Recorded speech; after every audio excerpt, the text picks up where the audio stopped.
Ashante! We are here for our weekly energy oracle forecast where we are taking a look ahead at the spiritual weather for the week to come. And we have friendship. I love this. You know, the sages knew that unity was the source of the ability for humanity to channel like miraculous results. We can interact with the spiritual realm and awaken our higher capabilities, but some of that, or all of it really, is dependent on whether or not we can be in alignment with the spiritual laws of reality. And part of that is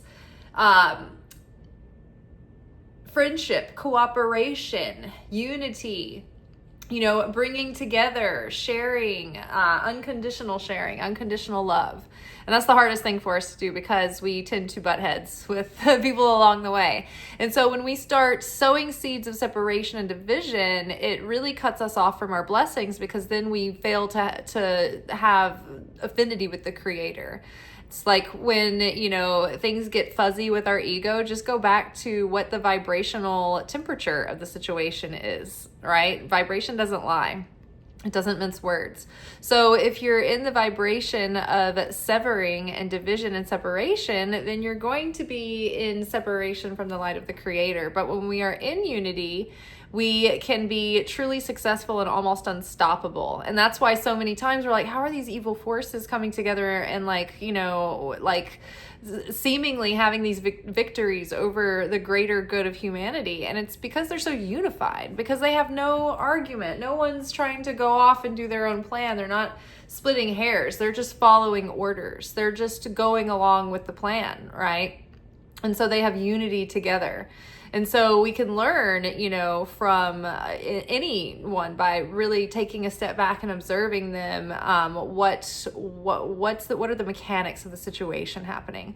So when we gather in groups, when two or more gather in my name, Jesus said, all things are possible for them.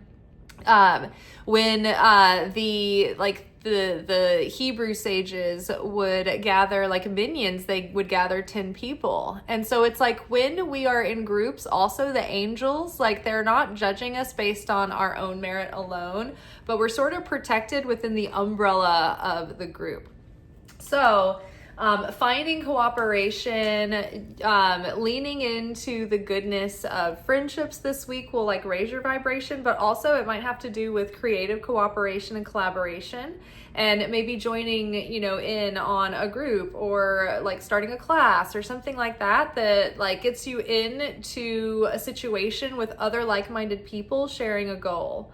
Right? You can get together and make your own, support groups with friends and study groups and coaching groups with each other and do your own think tanks. Okay. Ooh, embrace. I love it. So there's an opportunity at hand this week that we need to embrace the moment to seize this. And one of the particular energies this week in regards to like the Torah portion and the Zohar's commentary on that has to do with the eyes that we have and what we see. And the way that we see the situation and we go through life, our perception, our hermeneutic lens shapes and flavors our experience of life. Two people can go into the same room and go into the same experience and share the same, on the surface, the same experience, right? But they might have completely different views of what happened to them and different feelings about it. Right? So it's like re-examining the situation, even negative or uncomfortable things. You can say, okay, where can I look for the Creator in the situation? How can I make gold of this lead?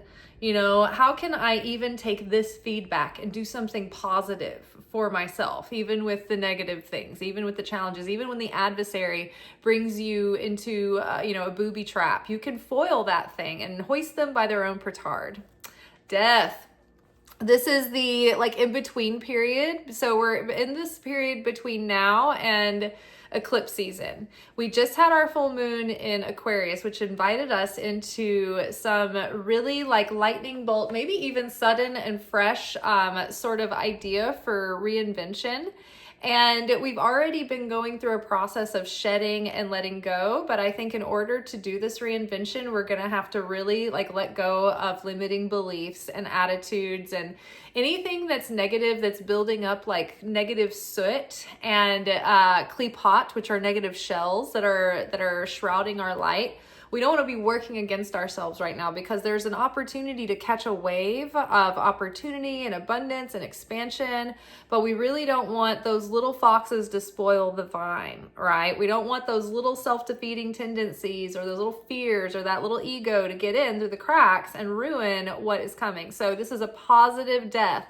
This is a death that yields rebirth and resurrection, and even regenerating, new things out of everything that's falling away. There's nutrients in those things, right?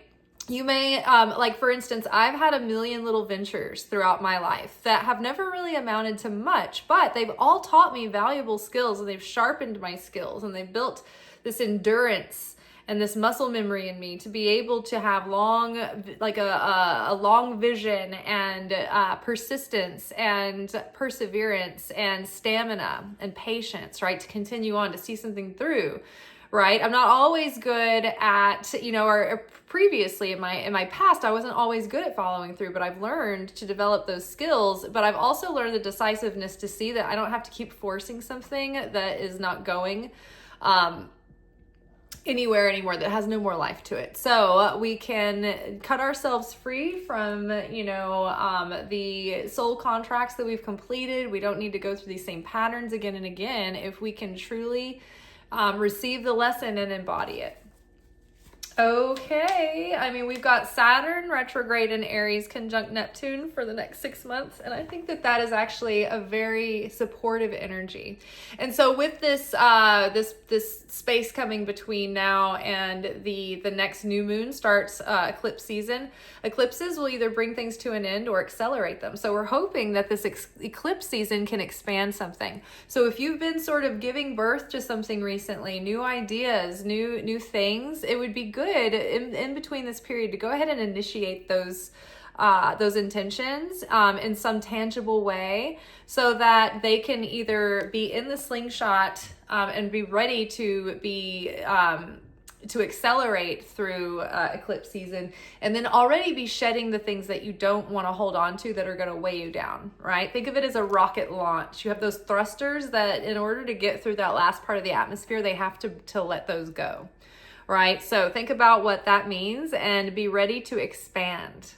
Expansion. And expansion can feel uncomfortable when we're in it or right before it happens, like growing pains. But just know that good things are coming. You got to keep your mindset right. You got to keep your consciousness in the right direction. It doesn't mean you won't have an initial like crabby thoughts and the ego won't get in, but you have the opportunity to witness those thoughts and be like, you know what, I'm not going to really keep feeding these. Like I've noticed that like I've caught myself in the middle of dress rehearsing the drama, and I'm in the soap opera saga mode, and I've got to stop and collaborate and listen. I've got to stop and say, you know what, I'm not going to feed into this thought cycle. I'm going to stop it now. I'm going to redirect myself. I'm going to pray to be willing to have better thoughts about this, even if they don't come initially, but I can at least change the channel, right? I can stop myself from continuing to build on this and letting it snowball, right? And so when we do that, when we practice those little moments of discipline and curating our consciousness, it expands our energy and our creative power. So I'm excited. This is a potent week, and just remember, it's how you're seeing things. So try to be determined, even if you feel like you're living in like a delusional world this week, to like even see what you would initially call something bad happening. Try to find the little golden egg hidden in that thing. Even if you have to like make it a game for yourself so that you don't get just enraged. All right, you all, that is all for this afternoon. I will see you all tomorrow for our weekly anchor message, where we will be getting our spiritual lessons and assignments for the week. All right, till then, peace be with you. Ciao.